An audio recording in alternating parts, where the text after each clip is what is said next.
Hey everybody, I'm Cliff in for CCB. You know, when we're transmitting 5 watts, our signals aren't being received as loud as if we were transmitting 100 watts, right? That's just a fact. But that doesn't necessarily mean that our signals are weak. If you saw my video, Why QRP Works, you'll know that I did the math and I showed how a 5 watt QRP signal was only about 2 S units quieter than a 100 watt signal. And therefore, why life is not too short for QRP unless you're a guy with a short one.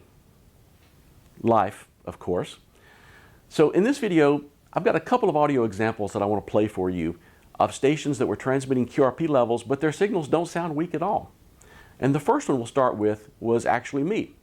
Now, it was a day kind of like this, kind of gray, and it was getting late, and I was tired of working, and I was desperate to get out of the house and go work portable. But I didn't have a lot of time. So I had to work somewhere close by. So I went to a place that's about a mile from here. It's in this big subdivision that I live in. We've got a community pool and a clubhouse, and there's an area right near the clubhouse that has a picnic table near some trees. I've never worked there because there are some surrounding hills, and I just felt like, well, I'm probably not going to do very well. I feel like I'm kind of in a bowl here.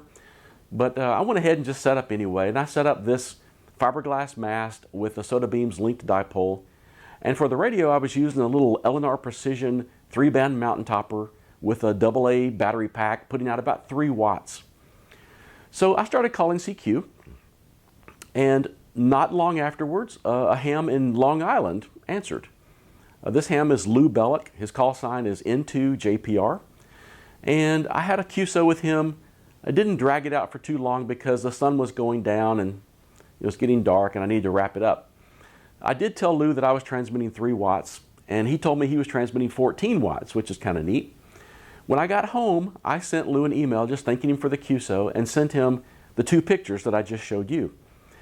Lou floored me by sending me back information about his station, but also including an MP3 file. He actually recorded our QSO so that I could hear what I sounded like, which was awesome. So here's a recording of what I sounded like calling CQ in Long Island from my station here in Tennessee.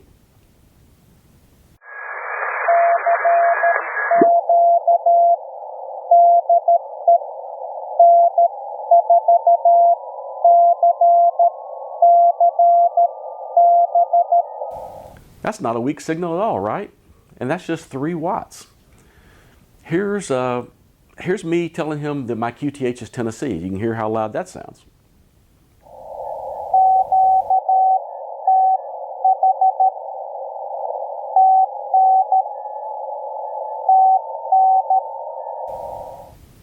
Okay, not bad, right? And again, that's just a pocket-sized transceiver running on AA batteries. So in that case, I was pretty amazed at how well I sounded, only 3 watts to 800 miles away from here. So that's the first example.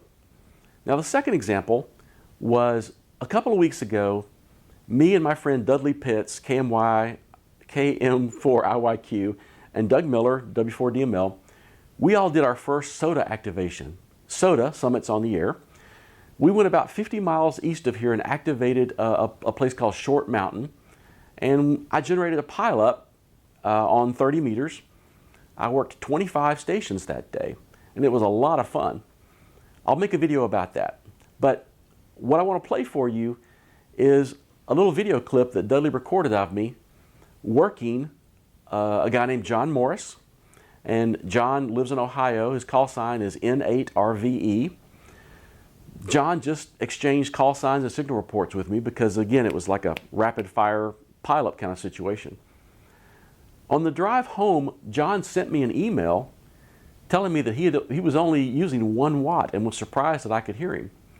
Now listen to this clip. Tell me if you think that this station is only running 1 watt.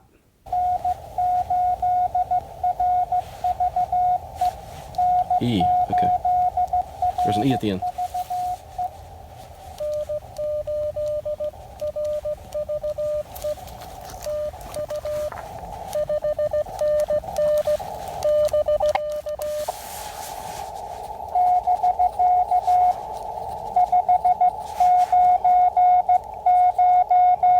Give me a 5 now. He's in Ohio.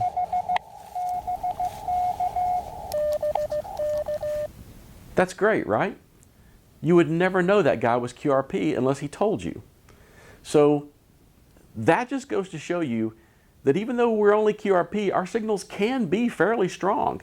And there are stations who would never know we were QRP unless we told them. So I think it's great to be appreciative and thank somebody for hearing our weak signals, but our signals aren't always weak. So that's pretty cool. So knowing that, there are times when our signals are weak. And so anybody who's watching this who has the patience to hear my weak signal and has a good antenna and gets me to repeat something a couple of times so they can put it in the log, thank you so much. And I'm sure that other QRP guys feel the same way. Anyway, that's it for this video. I just kind of wanted to show you that QRP signals aren't always weak and that it's a pretty amazing thing. That's it. Thanks for watching.